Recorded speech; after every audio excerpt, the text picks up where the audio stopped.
Brand মার্কেটিংয়ের সবচেয়ে বড় গ্ল্যামার পার্ট হচ্ছে যে মানুষের সামনে গিয়ে কথা বলাটা আমার কাছে মনে হয়।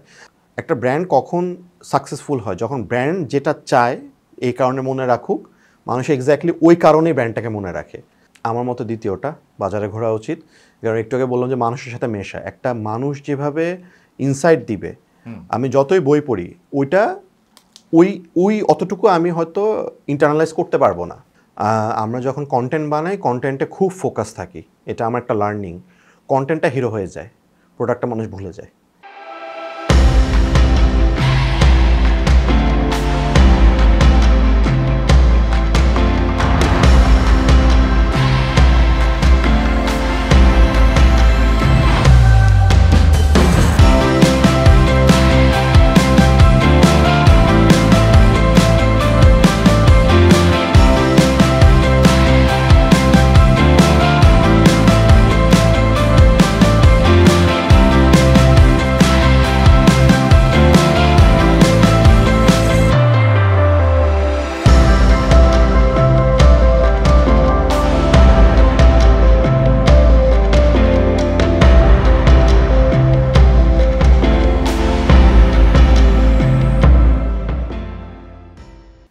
আজকের এশোতে স্বাগতম।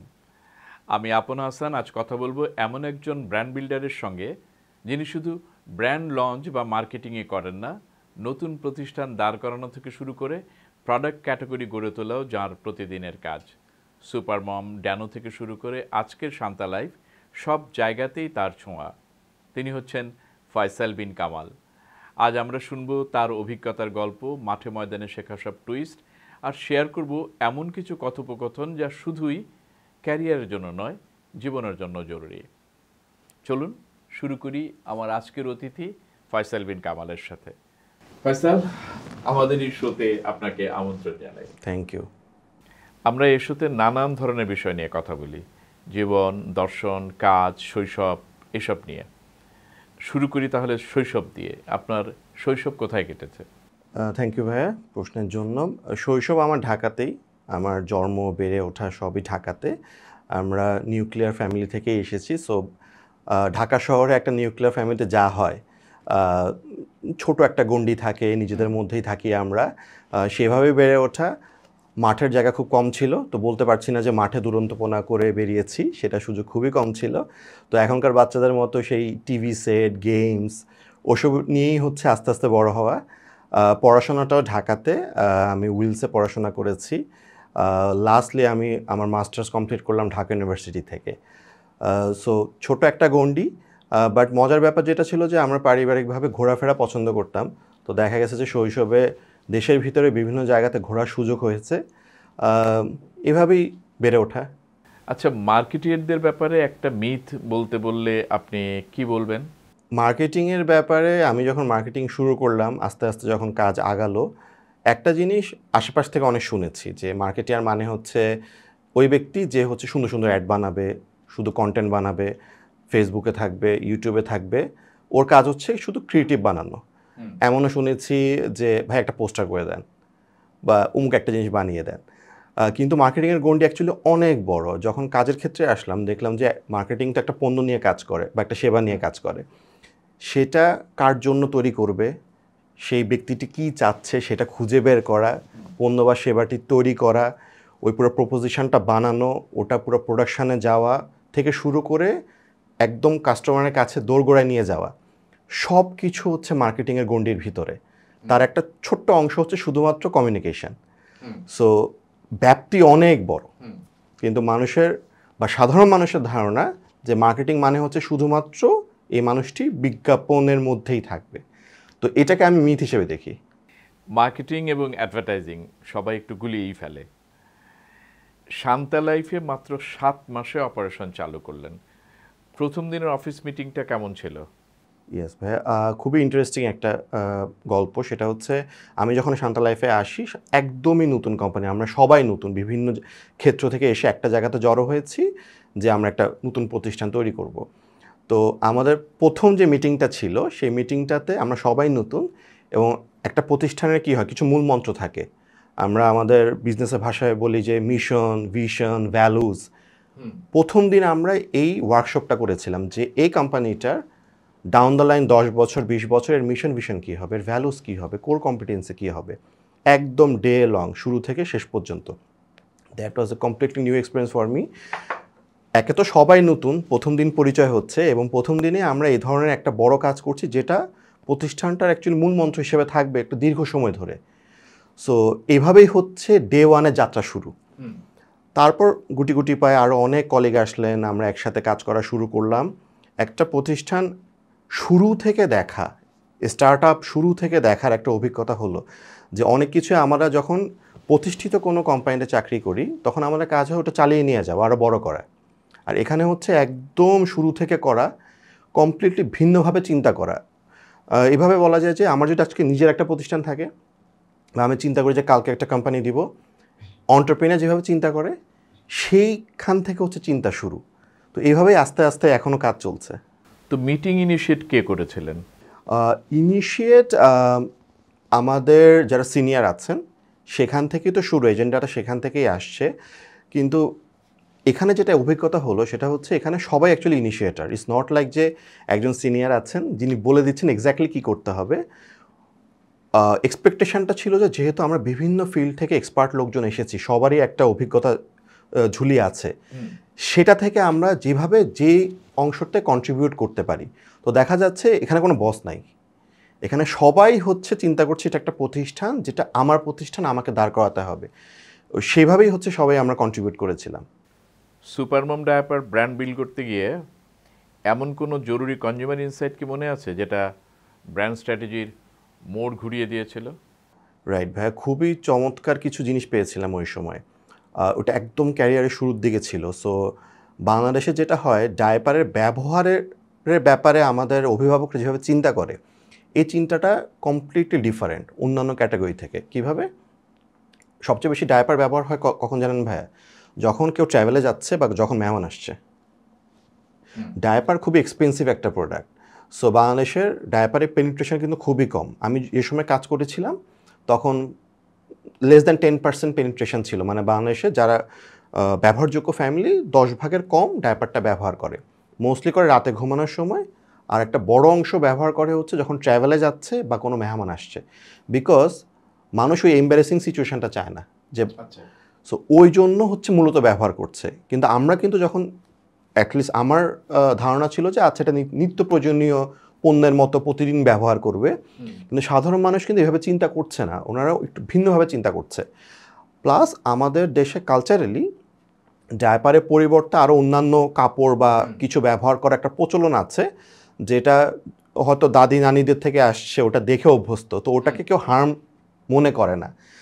সো বেশিরভাগ মানুষই হচ্ছে অন দ্য গোতে বা অন অ্যান্ড অফ ব্যবহার করছে।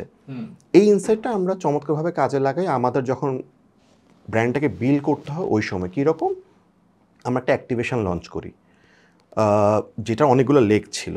একটা লেগ হচ্ছে আমরা দেখলাম যে আমাদের যে পাবলিক ম্যাস গ্যাদারিং হয়, বাণিজ্য মেলা, রেল স্টেশন, এসব জায়গাতে ডায়াপার চেঞ্জ করা বা ব্রেস্ট ফিডিং এই ধরনের কোনো সুযোগ সুবিধা নাই, দেশের বাইরে কিন্তু আছে। সো আমি একটা সময় দেখেছিলাম যে বাণিজ্য মেলা তো ওপেন জায়গাতে হচ্ছে ডায়াপার পাল্টানো হচ্ছে, এটার জন্য যে আলাদা একটা স্পেস দরকার, এই জিনিসটা তখন ছিল না। আমরা এটা চালু করা শুরু করলাম যে it's a kind of service, you don't need to buy anything, but আপনি এখানে আসলে আপনার বাচ্চার ডায়াপারটা চেঞ্জ করতে পারবেন, আপনি ব্রেস্ট ফিডিং করাতে পারবেন, যেটা খুব একটা নেসেসিটি পাবলিক স্পেসে। এরকম একটা জিনিস করলাম। আরেকটা জিনিস করলাম হচ্ছে ঈদের সময় rail station, bus counter, launch station, যেহেতু প্রচুর মানুষ বাড়ি যায়, ওখানে আমরা ম্যাসিভলি স্যাম্পলিং করা শুরু করলাম 1 পিস করে। ওই যে একটা ইনসাইট ছিল যে ট্রাভেলের সময় এটা লাগে, 8 ঘন্টা 10 ঘন্টা যখন গাড়িতে থাকে তখন প্যারেন্টস চিন্তা করে আচ্ছা এইটা তো লাগবে এখন। ওটা আমাদেরকে খুব ভালো একটা কি বলবো যে সাকসেস এনে দিয়েছিল। দুটো ব্যাপার, একটা হচ্ছে আমি একটা তার টেনশন দূর করছি, দ্বিতীয়ত হচ্ছে ওর এক্সপিরিয়েন্স হয়ে যাচ্ছে। তো যখন দেখলো যে 8 ঘন্টা ওকে আমার বাচ্চাকে আমি এটা দিতে পেরেছি, ও তখন আবার শহরে এসে আছে খুঁজছে সুপারমার্কেটটা কোথায়, বা তার এলাকায় খুঁজছে। সো এই দুইটা অ্যাক্টিভিটি আমাদেরকে খুব ভালো একটা লিভারেজ দিয়েছিল ব্র্যান্ড বিল্ডিং করার সময়, এবং এটা ওই ইনসাইট থেকেই আসছে যে প্যারেন্টসরা সারাক্ষণ ডায়াপারটা পরায় না, আচ্ছা, খুবই অন অ্যান্ড অফ রাখে এবং মোস্টলি পড়া যখন ট্রাভেলে থাকে বা যখন বাইরে ঘরের বাইরে যায় বা যখন মেহমান আসে এই টাইমে ওখান থেকেই এই অ্যাক্টিভিটি এবং এই রেসপন্স পেয়েছিলাম আমরা মার্কেট থেকে। আপনার বর্তমান প্রতিষ্ঠান শান্তা লাইফ, এই ব্র্যান্ডকে কোথায় নিয়ে যেতে চান এবং এখন কি করছেন? This is a life insurance brand, life insurance, Shanta life insurance. তো লাইফ ইন্স্যুরেন্স যেটা হয় যে আমরা যদি দেখি যে আমাদের দেশের বাইরে ইন্ডিয়াতেও যদি দেখি বা পশ্চিমা দেশেও যদি দেখি লাইফ ইন্স্যুরেন্স কিন্তু অনেক বড় একটা সেক্টর। আমাদের দেশে দুঃখজনকভাবে এটা এখনও সেভাবে বড় হয় না, অনেকগুলো কোম্পানি আছে বাট সেইভাবে এটা বড় হয়নি, বিভিন্ন রকমের মিসকনসেপশন আছে। সো আমরা শান্তা লাইফ থেকে আমাদের যেটা চিন্তা যে মানুষকে আগে ইন্স্যুরেন্সটা কী, কেন, এই প্রয়োজনীয়তা বুঝানো। বাংলাদেশে ইন্স্যুরেন্স সেক্টরের একটা বিষয় হচ্ছে মানুষ অনেক নেগেটিভ পারসেপশন রাখে বিভিন্ন কারণেই হোক। তো সেটাকে আনলার্ন করানো, মানুষকে শেখানো যে আসল ইন্স্যুরেন্সটা কী এবং সে সার্ভিসটা দেওয়া। ইন্স্যুরেন্স তো একটা প্রমিস, একটা দীর্ঘ সময়ের জন্য প্রমিস, যে 10 বছর 20 বছরের জন্য একটা প্রমিস অ্যাকচুয়ালি দেওয়া হয়। ওইটার জন্য সে কি জানতে হবে, তাকে কিভাবে রাইট ইন্স্যুরেন্সটা নিতে হবে, কিভাবে তার এবং তার পরিবারের উপকার হবে, এই জিনিসগুলো শেখানোই হচ্ছে আমাদের প্রতিষ্ঠানের মূল মন্ত্র এই মুহূর্তে। আমরা যেটা বিশ্বাস করছি, যে ব্র্যান্ড মানুষকে যত ভালো জানাতে পারে সেই ব্র্যান্ডের প্রতি মানুষের ট্রাস্ট তত বিল্ড হয়। আমরা মার্কেটে যত ব্র্যান্ড দেখব, গ্লোবালিও দেখব, ব্র্যান্ড কিন্তু অ্যাকচুয়ালি থট লিডারশিপের জায়গাটা নেয়। যত বড় ব্র্যান্ড আছে ওই ক্যাটাগরিতে সে শিখিয়েছে মানুষকে। বাংলাদেশে যদি আমি নামে নিতে পারি, যেমন বিকাশ মানুষকে শিখিয়েছে মোবাইল এমএফএস সেক্টরটা কি, মোবাইলের মাধ্যমে কীভাবে ট্রানজ্যাকশন করানো যায়। বিদেশে এরকম অনেক ব্র্যান্ড আছে যারা মানুষকে শিখিয়েছে। তো ওই জায়গাটায় শান্তা লাইফকে আমরা নিয়ে যেতে চাই, যেটার মাধ্যমে মানুষ সঠিক তথ্যটা জানতে পারবে এবং সঠিক সার্ভিসটাও পাবে, প্রোডাক্টটাও পাবে, এবং আশা করি এইভাবেই ব্র্যান্ডটা বিল্ড হবে আস্তে আস্তে লং রানে। কিন্তু লাইফ ইন্স্যুরেন্স করার ব্যাপারে মানুষের অনীহা কেন বলুন তো? খুবই যুক্তিসঙ্গত প্রশ্ন ভাইয়া। অনীহার মূল কারণটা আমার কাছে মনে হয় হচ্ছে কাস্টমার অ্যাওয়ারনেস। এই যে আপনি একটা বললেন যে আমি মরে গেলে আমার ফ্যামিলি কী পাবে, ওইটা তো অনেক দূরের চিন্তা। লাইফ ইন্স্যুরেন্স কিন্তু শুধু মৃত্যুর পরে সুবিধা দেয় না, লাইফ ইন্স্যুরেন্সে অনেক লিভিং বেনিফিট আছে। যেমন আপনার যদি এখন মেডিকেল দরকার হয়, ওটা কিন্তু লিভিং বেনিফিট। কোনো অনাকাঙ্ক্ষিত ঘটনা যদি ঘটে, অ্যাক্সিডেন্ট বা ইত্যাদি, তখন কিন্তু আপনি একটা বড় সাপোর্ট পাবেন লাইফ ইন্স্যুরেন্স থেকে। ছোট করে একটা ঘটনা বলি, কয়েকদিন আগে আমার এক কলিগ কাম খুব ভালো বন্ধু ওরকম একটা তার ইনসিডেন্টের মধ্যে দিয়ে যায় এবং সে খুব ভালো একটা কাভারেজ পায়, যেটা হয়তোবা তার নিজের খরচ থেকে দিতে হতো। তো এই ব্যাপারগুলো আমরা অ্যাকচুয়ালি জানি কম, এটা আমাদের সেক্টরের দিক থেকে বললে আমরা হয়তো জানাতে পারিনি। সো এটা একটা বড় কারণ যে লাইফ ইন্স্যুরেন্সটা যে কীভাবে ভ্যালু অ্যাড করে একটা পরিবারে বা নিজের জীবনে, সেই বিষয় সম্পর্কে মানুষের ধারণাটা কম থাকার কারণেই এটাকে কখনো মানুষ প্রয়োজন মনে করে না। সো এটা হচ্ছে সবচেয়ে বড় রিজন আমার মতে। ধরুন মার্কেটিং বাজেট 50 কোটি টাকা, কোনোদিন কি মনে হয়েছে এত বড় বাজেট খরচ করতে যে এত বড় ঝুঁকি নেওয়া কি ঠিক হচ্ছে? এইটাকে বলবো ভাইয়া, এটা হচ্ছে শাঁখের করাতার মতো।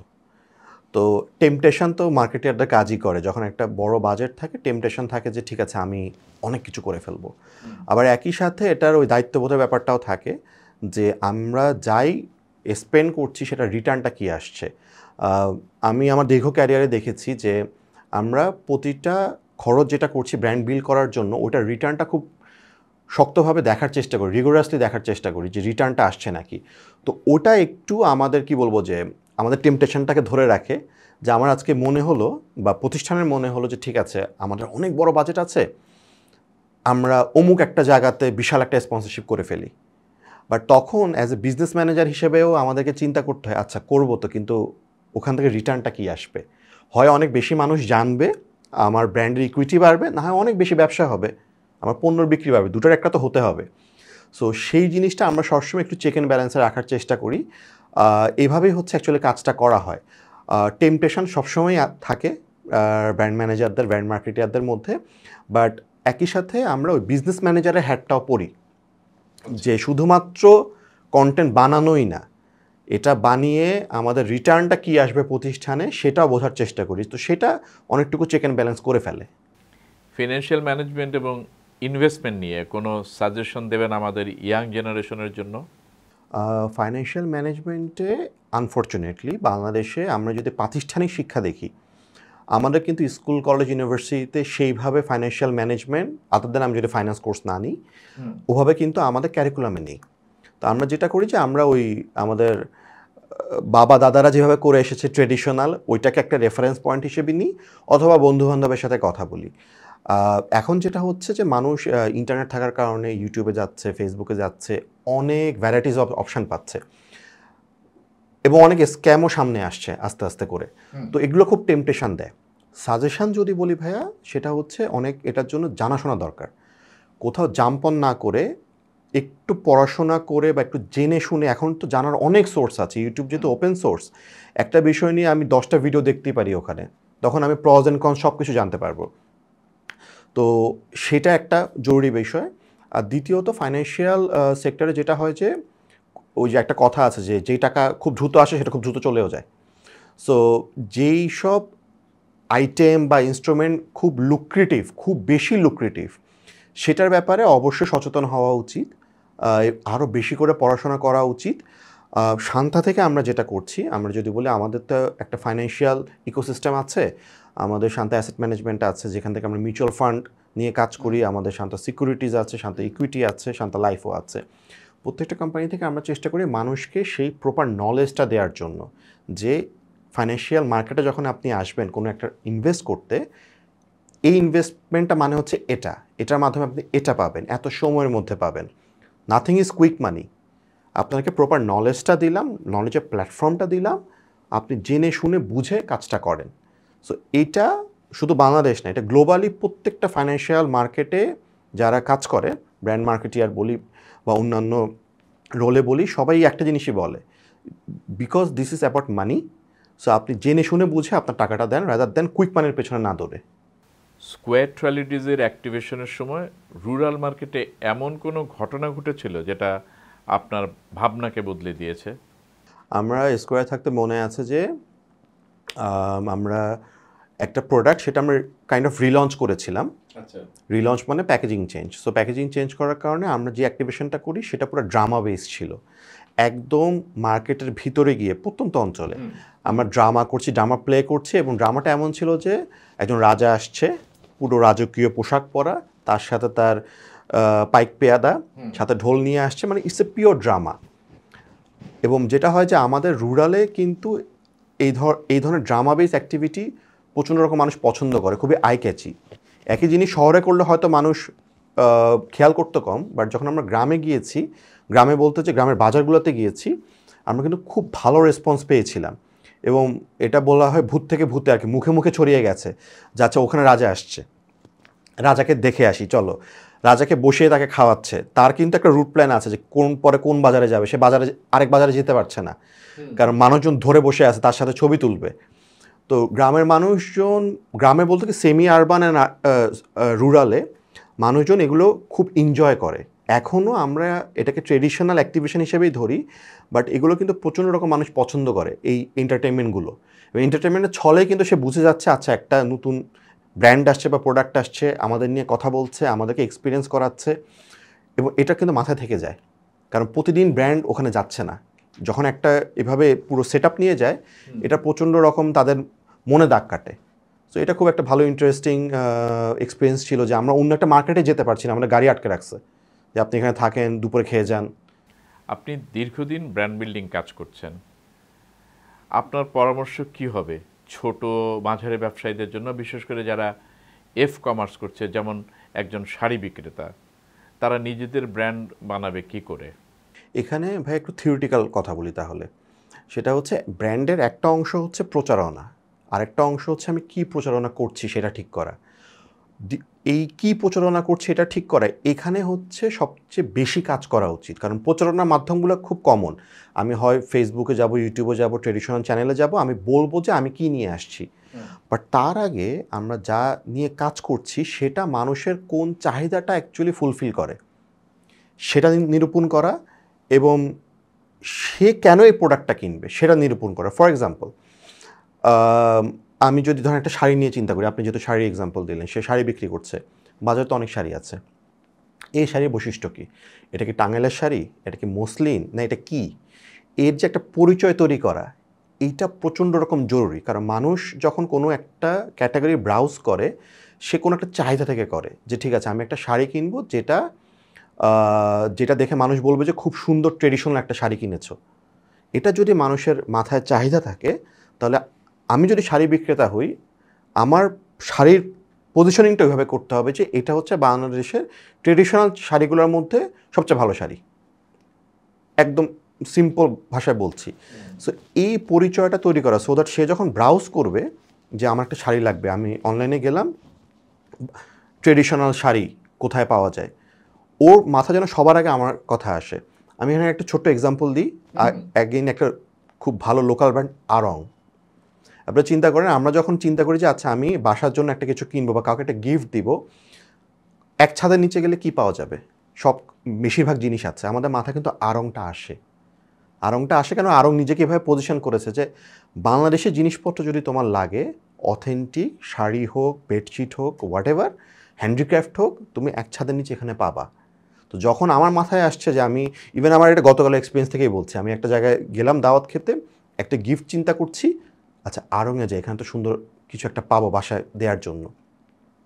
এই পজিশনিংটা বেশি জরুরি। এটা যদি আমি সেট করতে পারি চাহিদা কি এবং আমার প্রোডাক্টের পজিশনিং কি, এর পরের ধাপ হচ্ছে প্রচারণা। ওটা ঠিক থাকলে আমি প্রচার করলে মানুষের মাথায় গেঁথে যাবে আমার ব্র্যান্ড। আর ওটা ঠিক না করে যদি আমি শুধু প্রচার করি যে আমি শাড়ি বিক্রি করি, তখন মানুষ আর আমাকে আলাদাভাবে চিনবে না, কারণ শাড়ি আরও 10 জন বিক্রি করছে। এফ কমার্সকে আপনি কিভাবে দেখেন ব্র্যান্ড বিল্ডিং ক্যারিয়ারের জন্য? এটা ভাই আমি পজিটিভলি দেখি কেন? কারণ এটা দিয়ে শুরু করতে পারবো। আমাদের তো লার্নিংয়ের জন্য একটা কিছু করতে হবে। তো যখন এফ কমার্সে একজন কেউ আসছে, উনি কিন্তু কাস্টমারদের সাথে সরাসরি ইন্টারাক্ট করছে, কাস্টমার কোয়েরি হ্যান্ডেল করছে, ম্যানেজ করছে, ডেলিভারি করছে। সো এই কাজগুলো একদম হ্যান্ডস অন শেখা হয়ে যায় যে কীভাবে একটা কাস্টমারকে একটা জিনিস দিয়ে তার কোয়েরি ম্যানেজমেন্ট থেকে তার নিডটা ফুলফিল করা যায়। সো এটা আমি পজিটিভলি দেখছি। ইন্ডাস্ট্রিটাও বড় হবে, যেহেতু বাংলাদেশের মানুষও বাড়ছে, মানুষ আস্তে আস্তে এফ কমার্সের দিকে যাচ্ছে। আর যদি এখানে ব্র্যান্ড বিল্ডের কথা বলি, তাহলে আমি হলে যেটা করতাম, আমি নির্দিষ্ট একটা পণ্য বা সেবা বা সার্ভিসটাকে নিয়ে কাজ করতাম, যেন মানুষ ওটার জন্য আমাকে চেনে। অনেক কিছু একসাথে যখন বাস্কেটে নিব, তখন আমার জন্য অপারেশনও কঠিন হবে, প্লাস মানুষের জন্য চিনতে অসুবিধা হবে যে আমাকে কিসের জন্য মানুষ খুঁজবে। একটা জায়গাতে কন্টিনিউয়াস থাকলে ওটা গ্রো করাটা কম্পারেটিভলি ইজি হয়। তো ছোট করেই শুরু করি, বাট যে কোনো একটা আইটেম, যে এই আইটেমটা আমি বেস্ট, এই আইটেমটা আমি সবচেয়ে ভালো এই জিওগ্রাফির মধ্যে ডেলিভারি করতে পারি, সেটা দিয়ে শুরু করলে আই গেস আস্তে আস্তে বড় করা যাবে। কিন্তু এফ কমার্স বড় ব্র্যান্ডের সাথে কি করে কম্পিটিশন করবে এবং কি করে টিকে থাকবে? এর সাথে ফাইট করবে যে যদি আমি একটা আইটেম ধরি, যে কোনো একটা সিঙ্গেল আইটেম, মাগ, আমার সামনে মাগ আছে, আমি মাগই ধরলাম। এখন আমার ব্র্যান্ডেড মাগ দরকার। একটা স্টোর যেখানে যে কোনো ধরনের ব্র্যান্ডেড মাগ পাওয়া যাবে, এটা কিন্তু অন্য কোনো বড় ব্র্যান্ড আমাকে কাস্টমাইজেশনটা দিতে পারবে না, বিকজ ওর যে স্কেলেবিলিটি, ও অনেক ধরনের ইনভেন্টরি নিয়ে একসাথে কাজ করে। বাট আমি যেহেতু মাগের জন্য স্পেশালিস্ট, এটাতে আমি যে কোনো কিছু করতে পারবো। সো আজকে যদি আমি প্রতিষ্ঠান থেকে চিন্তা করি যে আমার 100 মার্ক লাগবে, আমি কিন্তু তখন ওই বড় প্রতিষ্ঠানের কাছে যাব না, আমি যাব যে স্পেশালিস্ট। তো স্পেশালিস্ট একটা জায়গাতে স্পেশালিস্ট হয়ে যাওয়া সবচেয়ে ভালো, সো দ্যাট মানুষ একটা জিনিসের জন্য আমার কাছেই আসে। ড্যানো নিয়ে যখন কাজ করছিলেন তখন কনজিউমার ইনসাইট কি পেয়েছিলেন মনে পড়ে? একটা মজার ইনসাইটের কথা বলি, সেটা হচ্ছে এটা পুরো পাউডার মিল্ক ক্যাটাগরিতেই হয়। পাউডার মিল্ক নিয়ে যখন আমরা অভিভাবকদের সাথে কথা বলি, কাস্টমারদের সাথে কথা বলি, সবার প্রথম কথা থাকে হচ্ছে নিউট্রিশন। আমি নিউট্রিশনের জন্য অমুক দুধটা বা এটা নিচ্ছি। কিন্তু যখন মানুষ কিনতে যায়, ওর কিন্তু তখন চিন্তা থাকে ভিন্ন অনেক ক্ষেত্রেই। তখন থাকে হচ্ছে টেস্ট, সঠিক প্যাক সাইজটা আছে নাকি, যেটা সে চায় সেটা দোকানে আছে নাকি, টেস্টটা ঠিক আছে নাকি, এগুলো। তো এখানে ইনসাইটটা হচ্ছে মানুষ যেটা বলছে যে কারণে সে কিনে বা কনজিউম করে, আর সে অ্যাকচুয়ালি যে কারণে কিনে, দুটা মিলে না অনেক ক্ষেত্রেই। সো আমরা যেটা করেছিলাম তখন যে ঠিক আছে, যদি এমনই হয় যে যে কারণে কিনছে সে কারণটা নিয়ে আমাদের অ্যাকচুয়ালি কাজ করতে হবে, রাদার দেন মুখে সে যেটা বলছে।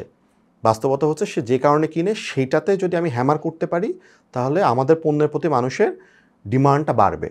তো এরপরেই আমাদের কমিউনিকেশানে বেশ কিছু পরিবর্তন আসে, যে আমরা শুধুমাত্র নিউট্রিশন ফোকাস কমিউনিকেশান না করে আমার নিউট্রিশনের টেস্ট, আরও কি যে রিজনগুলো আছে, রাইট প্যাক সাইজ, এগুলো নিয়েও আমরা কমিউনিকেশন আস্তে আস্তে বাড়ানো শুরু করি, and that gave us result.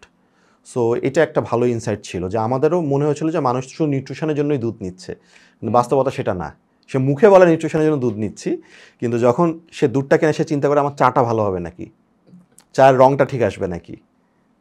কিন্তু কনজিউমারকে বিশ্বাসযোগ্য করবেন কি করে? নিউট্রিশন এমন একটা বিষয় যেটা আজকে খেলে কালকেই রেজাল্ট হবে না, তো আরটিভি দিয়ে সেটা এটাকে ভাই মার্কেটিংয়ের ভাষায় বলি আমরা মোমেন্ট অফ ট্রুথ। নিউট্রিশনে মোমেন্ট অফ ট্রুথটা থাকে না। আপনি যেটা বললেন রাইটলি, যে আমি তো আর আজকে খেলে কালকেই লম্বা হয়ে যাচ্ছে বাচ্চা, এটা তো দেখতে পারবো না, এটা তো সময় লাগবে। ওয়াইরাস টেস্টটা তো সাথে সাথে বোঝা যায় যে আচ্ছা এটার থিকনেসটা ঠিক আছে, টেস্টটা ঠিক পাচ্ছি নাকি। ইন টার্মস অফ যে আমরা যে নিউট্রিশনের কথা বলি সেটা আদৌ আছে নাকি, কোনো বডি আছে নাকি ভেরিফাই করার জন্য আছে, সেটা হচ্ছে বাংলাদেশের বিএসটিআই। আমরা যখন এই ধরনের কোনো প্রোডাক্ট নিয়ে মার্কেটে যাই, আমাদের বিএসটিআই কিন্তু টেস্ট করে, বিএসটিআই সার্টিফিকেশন লাগে। সো সেখান থেকে কিন্তু আমরা প্যারামিটারগুলো টেস্ট করে নিই যে যেটা আমরা কমিট করছি সেটা রাইটলি আছে নাকি। সো এখানে অথরিটি আছে চেক অ্যান্ড ব্যালেন্স করার জন্য, যে একটা ব্র্যান্ড চাইলেই যে কোনো কিছু বলবে ব্যাপারটা তা না। এখানে অথরিটি আছে এগুলো চেক করার জন্য। আর এছাড়া মার্কেট খুব কম্পিটিটিভ, মার্কেট খুবই কম্পিটিটিভ। সো এখন যদি কেউ কোনো ফলস ক্লেম করতে আসে, ইটস নট লাইক কম্পিটিশন বসে থাকবে। ওরাও কিন্তু যখন একটা নতুন প্রোডাক্ট আসে ওরা নিজেরাও টেস্ট করে। ইভেন আমাদের কালচারেও ছিল যে কোনো ব্র্যান্ড আসলে নতুন, আমরা টেস্ট করতাম যে প্যারামিটার্সগুলো যা বলেছে সেগুলো আছে নাকি। সো চেক অ্যান্ড ব্যালেন্স করা যায়। বাট কনজিউমারের পয়েন্ট অফ ভিউ থেকে যদি চিন্তা করি, নিউট্রিশন বাংলাদেশে না গ্লোবালিও তো এটা সাথে সাথে বোঝার কোনো উপায় নাই। টেস্টটা এখানে মেইন ফ্যাক্টর বা প্রাইম ফ্যাক্টর হিসেবে কাজ করে। এবং আমরা যেটা দেখেছি আমাদের বিভিন্ন রিসার্চে, মানুষ কোয়ালিটিকে কীভাবে ডিকোড করে ফুড আইটেমের ক্ষেত্রে, এক লাইনে মানুষ কোয়ালিটি বাংলাদেশের মানুষ বলে দেয়, এটা খেয়েছি পেট খারাপ হয় নাই, কোয়ালিটি ভালো। আচ্ছা, কোনো সায়েন্টিফিক কিছু না, নাথিং, যে আমি এই জিনিসটা কনজিউম করেছি আমার বা আমার ফ্যামিলির কোনো সমস্যা হয় নাই, এটা কোয়ালিটি ভালো। আমি খেয়েছি আমার সমস্যা হয়েছে, এটা কোয়ালিটি ভালো না। সো এইভাবে হচ্ছে মানুষ অ্যাকচুয়ালি কোয়ালিটিটাকে ডিফাইন করছে। এখন ব্র্যান্ড যখন কথা বলে, ব্র্যান্ডকে তো এটার কোর যে ফাংশনটা নিউট্রিশন, যেহেতু এটা মিল্ক আইটেম, নিউট্রিশনের কথা বলতেই হবে। এটার সাথে টেস্টটাকেও নিয়ে কথা বলতে হয়, কারণ ওটা দেখে মানুষ কেনে। আর কোয়ালিটি জিনিসটা যেটা বললাম যে আমাদের বিভিন্ন অথরিটি আছে, ওনার চেক অ্যান্ড ব্যালেন্সের মধ্যে রাখে। যারা ভালো ব্র্যান্ড, বড় ব্র্যান্ড, তাদের সবাই এই রুলস অ্যান্ড রেগুলেশনগুলো ফলো করেই বাংলাদেশে কাজ করে। সো সেখান থেকে বিশ্বাসযোগ্যতাটা আসে অ্যাকচুয়ালি। আপনার দীর্ঘ ক্যারিয়ারের সবচেয়ে বড় সাহসী সিদ্ধান্ত কোনটা ছিল? আমার ক্যারিয়ার শুরু কিন্তু ট্রেড মার্কেটিং দিয়ে। Trade marketing is a wing of sales. আমি যখন স্কোয়ারে ক্যারিয়ার শুরু করি, আমি প্রথম 3.5 বছর ট্রেড মার্কেটিংয়ে ছিলাম। এরপরে আমি ব্র্যান্ড মার্কেটিংয়ে শিফট করেছি। সো ট্রেড মার্কেটিয়ার হিসেবে আমাদের কাজ ছিল হচ্ছে রিটেইলার বা বিক্রেতাদের সাথে ওনাদের জন্য বিভিন্ন স্কিম তৈরি করা, সেলস ডিপার্টমেন্টের জন্য বিভিন্ন রকম প্রোগ্রাম ডিজাইন করা, সেলস কলিগদের সাথে কাজ করা। এখান থেকে যখন আমি ব্র্যান্ডে শিফট করলাম, ওটা খুবই একটা বড় ডিসিশন ছিল, বিকজ ওই মুহূর্তে আমার কাছে ট্রেড মার্কেটিংয়েই 2টা মাল্টিন্যাশনাল কোম্পানির অফার লেটার ছিল, কিন্তু আমি স্কোয়ারে আবার ব্র্যান্ডে শিফট করি। So that was a big shift. Otherwise আমার পুরো career sales and trade marketing ফাংশানে হতো, বাট আমি 3.5 বছর পরে পিভট নিয়ে ব্র্যান্ড মার্কেটিংয়ে চলে আসি। এবং ওই সময় যেটা হয়েছে, ব্র্যান্ড মার্কেটিংয়ে আমার একটা ভালো লাগা ছিল, সেখান থেকেই হচ্ছে শিফটটা করা। সো চ্যালেঞ্জও ছিল যে আমি 3.5 বছর একটা সেপারেট উইংয়ে কাজ করে আসছি। আমার কলিগটা কিন্তু এখানে 3.5 বছর সিনিয়র আমার থেকে, they know better than me. So সেই চ্যালেঞ্জটা ওভারকাম করে ব্র্যান্ডে ক্যারিয়ার এস্টাবলিশ করে আজকে পর্যন্ত আসা। সো বলবো ক্যারিয়ারে এটা একটা বিগ ডিসিশন ছিল আমার জন্য। কিন্তু যারা ব্র্যান্ড মার্কেটিং ক্যারিয়ার করতে আসবে, তারা কি করে ব্র্যান্ড মার্কেটিং এবং ট্রেড মার্কেটিং আলাদা করবে? অনেস্টলি ভাইয়া, আমার নিজের কোনো ধারণাই ছিল না। আমি দেখি যে মার্কেটিং ফাংশন একটা জব আছে, আই অ্যাপ্লাইড। হ্যাঁ। সো আমার নিজেরও কোনো ধারণা ছিল না। ট্রেড মার্কেটিংয়ে যেটা হয়, ট্রেড মার্কেটিং মূলত ব্র্যান্ড আর সেলসের মধ্যে ব্রিজ হিসেবে কাজ করে। সো আমি এফএমসিজি মার্কেটের কনটেক্সটে বলছি ভাইয়া, সেলস ডিপার্টমেন্ট যেটা করে, সেলস তো রিটেল পর্যন্ত প্রোডাক্টটাকে নিয়ে যায়, আর ব্র্যান্ড হচ্ছে রিটেল থেকে যেন প্রোডাক্টটা কাস্টমার পর্যন্ত যায়, এই জন্য বিভিন্ন রকমের কাজ করে। ট্রেড মার্কেটিং ইন বিটুইন থাকে। ট্রেড মার্কেটিং যেটা করে, রিটেইলে যখন একটা প্রোডাক্ট সেল করে একজন সেলসের কলিগ, সে যেন স্কিম পায়, বিভিন্ন রকমের কমিউনিকেশন টুল পায় রিটেলারের জন্য, সেগুলো সব সে ডিজাইন করে দেয়। এবং সে ব্র্যান্ডের সাথেও কমিউনিকেট করে যে আমি ট্রেডে এই জিনিসগুলো এভাবে করব, তুমি আমাকে এভাবে ক্রিয়েটিভ দাও। সো এটা হচ্ছে ট্রেড মার্কেটিংয়ের কাজ, in between sales and brand. আর ব্র্যান্ড হচ্ছে পুরো প্রোডাক্টের একদম কোন প্রোডাক্টটা আসবে, কার জন্য আসবে, কিভাবে ডিজাইন হবে, এটা কিভাবে মার্কেটে নিয়ে যাব, এটা কমিউনিকেশন কী হবে, এটা পার্সোনা কী হবে, এই সব জিনিস নিয়ে কাজ করে। ট্রেড মার্কেটিং নিয়ে কাজ করে ব্র্যান্ডে আসার আমার ক্ষেত্রে যেটা সুবিধা হয়েছিল, আমি ডিটেলটা ভালো বুঝতাম বা মোটামুটি বুঝতাম ওই সময়। সো আমি খুব দ্রুত কানেক্ট করতে পেরেছিলাম যে ব্র্যান্ডের থেকে আমার অ্যাকচুয়ালি কী করা উচিত, সো দ্যাট দোকান থেকে যেন কাস্টমারের ঘর পর্যন্ত প্রোডাক্টটা চলে যায়। Brand marketing, trade marketing, advertising, এই প্রফেশনগুলি কি খুব লুক্রেটিভ বলে মনে করেন? অবশ্যই আমার কাছে মনে হয় এটা খুবই লুক্রেটিভ, কারণ এই ফিল্ডটার ডিমান্ড কখনো শেষ হবে না। যতদিন পণ্য আছে ততদিন পর্যন্ত অ্যাডভার্টাইজমেন্ট, মার্কেটিয়ারদের ডিমান্ড বাংলাদেশে সহ গ্লোবালে সবখানেই থাকবে। সো এটা খুবই লুক্রেটিভ। আর প্রত্যেকটা কোম্পানি এখন যেটা হচ্ছে, যেহেতু প্রতিযোগিতা বাড়ছে, তো সবাই চাচ্ছে কাস্টমারদের মাথায় নিজেকে প্রতিষ্ঠিত করার জন্য। সেটার জন্য ভালো মার্কেটিয়ার, ব্র্যান্ড মার্কেটিয়ার লাগবেই, মাস্ট। ভালো অ্যাডভার্টাইজমেন্ট লাগবেই, মাস্ট। তো এটা অ্যাকচুয়ালি এই সেক্টর ছোট হওয়ার কোনো সুযোগই নাই, এই সেক্টর বড়ই হবে। তো আর এই সেক্টরে এক্সপার্ট লোকজন লাগবেই। সো এটা খুবই লুক্রেটিভ আমার মতে। এখন যারা বিশ্ববিদ্যালয়ে পড়ছেন তারা কি করে নিজেদের প্রস্তুত করবেন ব্র্যান্ড মার্কেটিংয়ের জন্য?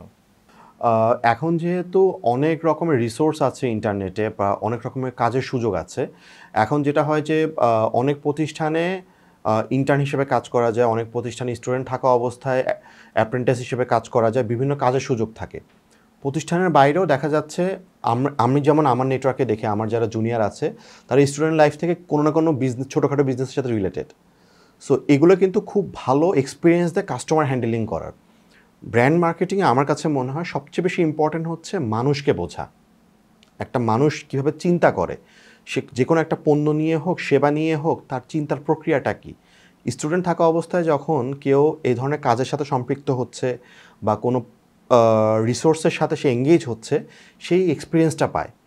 সে ওই যে ভাই আপনি যেভাবে বলছেন যে অনলাইনে ছোটো একটা জিনিস বিক্রি করলো, এই বিক্রি করতে গিয়ে তাকে কী করতে হচ্ছে, তার একটা পণ্য আনতে হচ্ছে, তার এটা একটা কমিউনিকেশন বানাতে হচ্ছে, একটা কাস্টমারের ফোন ধরতে হচ্ছে, একটা কাস্টমারের কমপ্লেন হ্যান্ডেল করতে হচ্ছে।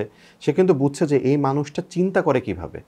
সো যত এই অভিজ্ঞতাগুলো হবে শিক্ষা জীবনে বা একদম চাকরি শুরুর দিকে, তত অ্যাকচুয়ালি ভালো ব্র্যান্ড মার্কেটার হওয়া যাবে, এটা আমার কাছে মনে হয়। তো এই সেক্টরগুলো এক্সপ্লোর করা উচিত। কেউ যদি ব্র্যান্ড মার্কেটিংয়ে আসতে চায় বা মার্কেটিয়ার হতে চায়, আমার মতে প্রচুর মানুষের সাথে মিশেন, মানুষের চিন্তাটা বোঝার চেষ্টা করেন, এটা খুব কাজে দিবে। আমি আমার লাইফ থেকে একটা এক্সাম্পল দিই। আমি কোনো একটা ক্লাব শুরু হবে ভার্সিটিতে, সো আমি কীভাবে এক্সপ্লোর করলাম যে আমি এই সেক্টরে কাজ করতে পারবো, মোটামুটি সম্ভব।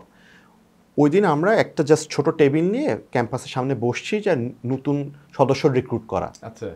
এবং সেখানে ওই স্টার্ট পিচিং, এই ক্লাবটা এই কাজ করে, আপনি আসেন, কোনো সমস্যা নেই, এটা একটা ইভেন্ট ম্যানেজ করবো, আপনি যেভাবে আপনার বাসায় ইভেন্ট ম্যানেজ করেন মেহমান আসলে ওইভাবে। দেন আই ফাউন্ড ওকে আমি সেলস করতে পারি কিছুটা। সো এই অভিজ্ঞতাগুলো আস্তে আস্তে কনফিডেন্স বিল্ড করেছিল যে ঠিক আছে, আমি মার্কেটিংটাকে আমার ক্যারিয়ার হিসেবে নিতে পারি, এটা নিয়ে পড়াশোনা করা যায়, এখানে ক্যারিয়ার বিল্ড করা যায়। সো এই অভিজ্ঞতাগুলো যত বেশি হবে মানুষের সাথে ইন্টারাকশন করার, তত আই গেস মানুষ কনফিডেন্সটা পাবে এই সেক্টরে আসার জন্য। সোশ্যাল মিডিয়া ক্যাম্পেইন আর ট্র্যাডিশনাল মিডিয়া ক্যাম্পেইন, কোন মিডিয়া ভালো কাজ করছে বলে মনে করেন? না, এটা ভাইয়া নির্ভর করছে অ্যাকচুয়ালি পণ্যটার উপরে। কিছু পণ্য আছে যেগুলো নিয়ে আপনি ট্রেডিশনাল মিডিয়াতে যেতে পারবেন না, ওইগুলো নিয়ে আপনার বিলো দ্য লাইনে কাজ করতে হবে। কিছু পণ্য আছে যেগুলো ডিজিটাল মিডিয়াতেই আপনার যেতে হবে, আপনি ট্রেডিশনাল মিডিয়াতে দেখবে না, এটা একটা বিষয় আছে। আরেকটা বিষয় হচ্ছে আপনি কোন মার্কেটের জন্য কাজ করছেন। আপনি যদি খুব নিশ মার্কেটে কাজ করেন, তখন কিন্তু ট্রেডিশনাল মিডিয়াতে যাওয়া মানে হচ্ছে আপনার টাকাটা ওয়েস্ট হওয়া। ট্রেডিশনাল মিডিয়া সবসময় ম্যাসের জন্য। আমি যদি এখন শুধুমাত্র গুলশান বাইদারা বনানীর জন্য একটা ক্যাফে দিই, আমার জন্য ট্রেডিশনাল মিডিয়া হয়তো বা খুব একটা কাজের না, আমার খুব স্পেসিফিক মানুষ ধরে ধরে সোশ্যাল মিডিয়াতে যেতে হবে। তো এখানে চুজ করার বিষয়টা নির্ভর করে আমি কাদের জন্য কাজ করছি, ওই গ্রুপ অফ পিপলটা কত বড়, একই সাথে পণ্যর ধরনটা কী, ওটার উপর নির্ভর করে আমি ট্রেডিশনালে যাব না সোশ্যালে মিডিয়াতে যাব, নাকি দুটার মিক্স করব, রেশিওটা কেমন থাকবে।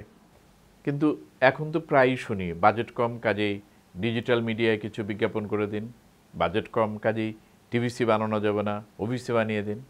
এটাকে কারণ সোশ্যাল মিডিয়া না খুব নাম্বার দেয়। সোশ্যাল মিডিয়াতে যখন একটা ক্যাম্পেইন হয় তখন দেখা যায় যে মিলিয়নস অফ রিচ, ভিউজ, তো তখন এবং কস্ট পার রিচ খুব কম আসে, কয়েক পয়সা চলে আসে, যেটা ট্র্যাডিশনাল মিডিয়াতে ওইভাবে মেজার করা একটা কঠিন ব্যাপার হয়ে যায়। আবার অনেক সময় অনেক ক্ষেত্রে কিছু অ্যাক্টিভিটি করলে কস্ট অনেক বেড়ে যায়। একটা ইভেন্ট যদি আমি করি, একটা অ্যাক্টিভিশন করি, পার রিচ কস্ট অনেক বেশি হয়। তো সোশ্যাল মিডিয়াতে যেটা হয় যে কস্টটা খুব কম দেখানো যায়। একজন ব্র্যান্ড মার্কেটার দেখা যায় 10 পয়সায় আমি একটা মানুষের কাছে চলে গেছি, সো ম্যানেজমেন্টটা খুশি। তো সেটা অ্যাকচুয়ালি রাইট প্যারামিটার হওয়া উচিতই না, কারণ অ্যালগোরিদম যেভাবে কাজ করে সেটা বোঝাটা খুব ইম্পর্ট্যান্ট। আমরা সোশ্যাল মিডিয়াতে যখন 10 মিলিয়ন মানুষের কাছে যাচ্ছি, নট নেসেসারি 10 মিলিয়ন মানুষ আমার এই অ্যাড দেখেছে, তারা হয়তো স্ক্রল করে চলে গেছে, বাট অ্যালগোরিদমটা এমনভাবে সেট করা, ওয়ালে আসলেই সে কাউন্ট দেখিয়ে দিচ্ছে যে আমি দেখেছি, বা একটা 30 সেকেন্ডের কন্টেন্ট 3 সেকেন্ডে সে বলে দিচ্ছে যে আমি দেখেছি, কিন্তু 3 সেকেন্ডে অ্যাকচুয়ালি আমি কিছুই দেখিনি, আমি 4 সেকেন্ডে স্ক্রল করে চলে গেছি। সো কিছুটা মিসআন্ডারস্ট্যান্ডিংও হওয়ার সুযোগ তৈরি হয়ে যায় যে এত মিলিয়ন মিলিয়ন রিচ, এটা তো তাহলে খুব ভালো জায়গা, এখানে গেলেই তো আমি লক্ষ লক্ষ মানুষের কাছে পৌঁছে যাই। সো এইটা একটু কি বলবো ওভারশ্যাডো করে ডিসিশনগুলোকে। এটার কারণে অনেকেই একটু টেম্পটেড হয়ে যায়, আচ্ছা সব কিছু বাদ দিয়ে আমি সোশ্যাল মিডিয়াতে যাই, এ তো আমাকে লক্ষ লক্ষ নাম্বার দেখাচ্ছে। সো এখানে আমার মনে হয় যে একটু অ্যালগোরিদমটা বোঝাটা খুব জরুরি, যে সোশ্যাল মিডিয়া অ্যাকচুয়ালি কাজ করছে কীভাবে, কোনটা প্রপার রিচ আর কোনটা ইম্প্যাক্টফুল রিচ, এটা বোঝাটা খুব জরুরি। দীর্ঘ ক্যারিয়ারে অনেক ব্র্যান্ড বিল্ডিং কাজ করেছেন, এমন কোনো কাজ কি মনে পড়ে যেখানে আপনি ব্যর্থ হয়েছেন? অভিজ্ঞতাটা শেয়ার করতে পারবেন? হ্যাঁ, এমন করেছে যেটা হয়েছে যে একটা অভিজ্ঞতা যদি বলি, আমরা যখন কন্টেন্ট বানাই, কন্টেন্টে খুব ফোকাস থাকি, এটা আমার একটা লার্নিং। কন্টেন্টটা হিরো হয়ে যায়, প্রোডাক্টটা মানুষ ভুলে যায়। তো এমন হয়েছে যে কোনো একটা বিজ্ঞাপন, আমি নাম বলছি না, মানুষ মনে রেখেছে, এখনও মনে রেখেছে, ও আচ্ছা ওই একটা, আচ্ছা বলেন তো প্রোডাক্টটা কী ছিল, আচ্ছা এইটা তো খেয়াল নেই। তো এরকম হয়েছে যে কোনো একটা ক্যাম্পেইন করেছি, স্টোরি এত ভালো, মেকিং এত ভালো, মানুষও দেখেছে, খুব পছন্দ করেছে, অ্যাওয়ার্ডও পেয়েছে, কিন্তু বিজনেসে কোনো রিফ্লেকশন নাই। তো অ্যাজ এ ব্র্যান্ড মার্কেটিয়ার এটা এক ধরনের ব্যর্থতা, কারণ আমরা যাই করি আমরা তো চাই যে বিজনেসে ওটা রিফ্লেকশন আসুক। ব্র্যান্ড মার্কেটিয়াররা ব্র্যান্ড মার্কেটিংয়ের সাথে বিজনেসম্যানও, তো তাদেরকে ওই নাম্বারটাও দেখতে হয় যে আচ্ছা আমি এত ভালো কাজ করেছি, ওটা রিফ্লেকশনটা যত পড়ে। তো যখন ওটা আসেনি, আমি দেখলাম যে আমার স্টোরি হিরো হয়ে গেছে, ক্রিয়েটিভ হিরো হয়ে গেছে, অ্যাওয়ার্ডও পেয়ে গেছি, কিন্তু আমার নাম্বার অফ সেলস বাড়ছে না। ওটাই আমি ব্যর্থতা হিসেবেই দেখব। আপনি যদি মার্কেটিয়ার না হয়ে কনজিউমার হতেন, তবে কোন বিজ্ঞাপনটি আপনি বানাতে চাইতেন? আচ্ছা, এখানে আমি একটা লোকাল ব্র্যান্ডের কথা বলি। আমরা লোকালি অনেক ভালো ভালো কাজ কিন্তু করি। স্কোয়ারের একটা ব্র্যান্ড আছে জুই নারিকেল তেল, বেশ কিছু বছর আগে, হয়তো 6-7 বছর আগে, দে মেক এ ক্যাম্পেইন, এক চুলো ছাড় নয়, খুবই ইম্প্যাক্টফুল ছিল। আমি তখন স্কোয়ারে আমারই কলিগের করা, সো খুব ভালো লেগেছিল, কারণ একটা বিজ্ঞাপন তো শুধু পণ্য বিক্রি করা না, এটা মানুষের জন্য একটা থট জেনারেট করায়, ওরকম একটা, এবং এটা কিন্তু খুব প্রশংসিত হয়েছে, বিভিন্ন জায়গাটা অ্যাওয়ার্ডও পেয়েছে। মনে হচ্ছে আচ্ছা যে কোনো বিজ্ঞাপন করলে এরকম করা উচিত, যে একটা থট জেনারেট করে। দেশের বাইরে যেমন, যে আপনি ভাই যদি দেখেন থাইল্যান্ডের, আমি ইন্স্যুরেন্স সেক্টরে আসি এখন, বা ফাইন্যান্সিয়াল সেক্টরে, থাইল্যান্ডে ফাইন্যান্সিয়াল সেক্টরের এই অ্যাডভার্টাইজমেন্টগুলো প্রচণ্ড রকম থট প্রভোকিং, অসম্ভব সুন্দর, প্রচণ্ড রকমের থট প্রভোকিং। আপনি 2 মিনিট, অনেক বড় অ্যাড হয় কিন্তু, 1.5 মিনিট 2 মিনিটের অ্যাড হচ্ছে, 2 মিনিট পরে আপনি 10 সেকেন্ডের জন্য থমকে থাকবেন, যে চিন্তা করাবে যে আমি এটা নিয়ে আমার মাথায় একটা চিন্তা আসলো। সো ওই লেভেলে ইম্প্যাক্টফুল কাজ, এটা সবসময় চিন্তা থাকে যে আচ্ছা এরকম একটা জিনিস দেখেছি, মনে রেখেছে, মনে দাগ কাটার মতো। কনজিউমার হিসেবে আমি এরকম চিন্তা করবো যে এরকম অ্যাড কেন হয় না, বা মার্কেটিয়ার হিসেবে আমি চিন্তা করবো যদি এরকম একটা কিছু করতে পারতাম। কন্টেন্ট বানাতে কিংবা ইফেক্টিভনেসের দিক থেকে আপনি কি ছোট কন্টেন্ট পছন্দ করেন নাকি বড় কন্টেন্ট পছন্দ করেন? এখানে ভাইয়া আমি বলবো যে এটা দুটো ব্যালেন্স করা উচিত। যেমন ব্র্যান্ড মার্কেটিংটা অলসো বিজনেস জেনারেট করা। আমি যদি business generator point of view থেকে চিন্তা করি, তাহলে আমার ছোটো কন্টেন্ট হওয়া উচিত, কারণ মানুষজন বেশিক্ষণ এখন আর এক কন্টেন্ট দেখে না। কিন্তু আবার একই সাথে ব্র্যান্ড বিল্ড যদি বলি, বা আমরা মার্কেটিংয়ের ভাষা বলি থিমেটিক ক্যাম্পেইন, হয়তো 2 বছরে 3 বছরে একটা আসবে, যেটার জন্য মনে রাখবে। অ্যাগেন আমি আরেকটা ব্র্যান্ডের কথা বলি এখানে, কানেক্ট করতে সুবিধা হবে, জিপির স্বপ্ন যাবে বাড়ি, এটা কিন্তু থিমেটিক ক্যাম্পেইন। কিন্তু আমি যদি আবার অন্যান্য কমিউনিকেশান দেখি, ওগুলো কিন্তু ছোটো ছোটো হয়। সো এই দুটার ব্যালেন্স সবসময় করা উচিত একটা ব্র্যান্ডকে, যে একটা থাকবে যেটা দিয়ে আমাকে মানুষ দীর্ঘমেয়াদে মনে রাখবে, যে এই ব্র্যান্ডটা এরকম একটা কাজ করেছিল, এরকম একটা কথা বলেছিল। আর কিছু থাকবে হচ্ছে day to day business generate করার জন্য, যেটা খুব শর্টে হওয়া উচিত। সেখানে ওই 2 মিনিটে 1.5 মিনিটের কন্টেন্ট না। সো এই দুটো ব্যালেন্স হতে হবে। সো আমি যদি 2 বছর একটা হরাইজন ধরি, 2 বছরে একটা থিমেটিক ক্যাম্পেইন আসতে পারে যেটা লং স্টোরি, আর 2 বছরের মধ্যে অসংখ্য ছোট ছোট স্টোরি আসতে পারে যেটা তাকে রেগুলার রিকল দিবে যে এই ব্র্যান্ডটা এই জিনিস নিয়ে একসময় কথা বলেছিল। এইভাবে ব্যালেন্স আউট করলে ব্র্যান্ডটা বিল্ড করতে সহজ হবে। ব্র্যান্ড মার্কেটিয়ারদের কি অনেক বই পড়া উচিত নাকি বাজারেও ঘোরা উচিত? আমার মতো দ্বিতীয়টা, বাজারে ঘোরা উচিত। কারণ একটু আগে বললাম যে মানুষের সাথে মেশা, একটা মানুষ যেভাবে ইনসাইট দিবে, আমি যতই বই পড়ি ওইটা ওই ওই অতটুকু আমি হয়তো ইন্টারনালাইজ করতে পারবো না। বইতে ডেফিনেটলি অনেক কিছু আছে, বাট সেগুলো তো সব আমার কনটেক্সটে অ্যাপ্লিকেবল নাও হতে পারে। বাট যখন আমি মার্কেটে যাচ্ছি, যখন আমি একটা বাসায় যাচ্ছি, যে কোনো একটা জিনিস জিজ্ঞেস করছি যে এই জিনিসটা আপনি কেন ব্যবহার করেন, কিভাবে করেন, এটার সিদ্ধান্ততে আপনি কিভাবে আসলেন যে আপনি এটাই করবেন, তখন যেই ফার্স্ট হ্যান্ড এক্সপিরিয়েন্সটা, এটা হয়তো কোনো বইতে আমি পাবো না। বইতে খুব গ্লোবাল একটা হয়তো এক্সপিরিয়েন্স থাকবে, বই থেকে আমি নিতে পারবো, বাট সেটা আমার কনটেক্সটে আমার সারাউন্ডিংয়ের সাথে যুক্তিসঙ্গত নাকি সেটা বোঝার জন্য আমার মার্কেটে যেতেই হবে। আপনার জীবনের কোন ক্যাম্পেইন ব্যর্থ হয়েছে? আচ্ছা, ওই যে আমি এটা অলরেডি একটু আগে যে বললাম যে ম্যাসিভ ক্যাম্পেইন খুব সাকসেসফুল, সবাই মনে রেখেছে, কিন্তু বিজনেসে ট্রান্সলেট হয় নাই। তো দেখা যাচ্ছে যে বিজনেসে ট্রান্সলেট হয় নাই কেন? বিকজ বিজনেসে ট্রান্সলেট হওয়ার জন্য ও যে দোকানে গিয়ে যেই কারণে কিনে, সে কারণটা হয়তো বা আমি বলতে পারিনি আমার ক্যাম্পেইনে। আমি একটা থিমেটিক ক্যাম্পেইন করেছি, সাকসেসফুল, অনেক নাম্বার আসছে সোশ্যাল মিডিয়াতে, অনেক মানুষ দেখেছে, প্রশংসা হয়েছে, অ্যাওয়ার্ডও পেয়েছি, কিন্তু নাম্বারে ট্রান্সলেট হয়নি। দেশের কিংবা বিদেশের কোন ব্র্যান্ড যা দেখলে মনে হয় এই ব্র্যান্ড পারফেক্ট কাজ করছে? দেশের বাইরে তো অনেক কমন ব্র্যান্ড আছে। আমরা যেমন আসার সময় আজকে দেখছিলাম যে অডির একটা ক্যাম্পেইন, খুব সুন্দরভাবে ওরা নিজেদের পজিশনিং করেছে, খুব ইজি টু আন্ডারস্ট্যান্ড। নাইকি খুব চমৎকার চমৎকার কাজ করে, ওদের ক্রিয়েটিভগুলো মানে চিন্তা করানোর মতো, আনকনভেনশনাল। লোকালি যদি বলি, বিকাশ। একটা ব্র্যান্ড কখন সাকসেসফুল হয়? যখন ব্র্যান্ড যেটা চায় এই কারণে মনে রাখুক, মানুষ এক্স্যাক্টলি ওই কারণেই ব্র্যান্ডটাকে মনে রাখে। সো আমরা বিকাশ সবসময় আমার কাছে মনে হয় চেয়েছে যে তাকে যেন আমরা ফাইন্যান্সিয়াল ট্রানজ্যাকশানের জন্য চিন্তা করি। এখন আমরা কিন্তু কথা বলার সময় বলি ক্যাশ না থাকলে বিকাশটা করে দাও। That's a very successful brand. মানুষ ওইভাবে চিন্তা করছে যেভাবে ও নিজেকে পজিশন করতে চেয়েছে। So that's a very good example, আমাদের লোকাল এক্সাম্পলই। তো এই ব্র্যান্ডগুলো আমার কাছে মনে খুব ভালো, এক্স্যাক্টলি তারা যেটা চেয়েছে মানুষ চিন্তা করুক, মানুষ এক্স্যাক্টলি সেভাবে তাদেরকে দেখছে। এই পারফেক্ট কাজ করতে আর যদি কেউ ব্র্যান্ড ক্যারিয়ার শুরু করে তার জন্য আপনার পরামর্শ কী হবে? অনেক বেশি মানুষের সাথে কথা বলতে হবে, সব সেক্টরের মানুষের সাথে কথা বলতে হবে। আমি যেমন ঢাকায় বড় হয়েছি, আমার গণ্ডিটা ঢাকা বা নির্দিষ্ট কিছু জায়গাতে সীমাবদ্ধ। বাট আজকে যদি আমাকে একটা পণ্য নিয়ে কাজ করতে হয় যার ক্রেতা পঞ্চগড়ের কোনো একজন কৃষক, এবং আমি যদি ঢাকা থেকে চিন্তা করি যে আচ্ছা কৃষকের একটা সোশ্যাল মিডিয়া কন্টেন্ট করব, উনি অ্যাওয়ার হয়ে যাবে, কিন্তু হয়তো উনি বাটন ফোন ব্যবহার করে। সো আমি জানতেই পারলাম না যে ওনার পর্যন্ত রিচ করতে হলে আমার কী করতে হবে, ওনার লাইফস্টাইলটাই আমি জানি না। সো এই জন্যই বিভিন্ন সেক্টরের মানুষের সাথে মেশাটা খুব বেশি জরুরি। এটাই হবে আমার মূল মন্ত্র।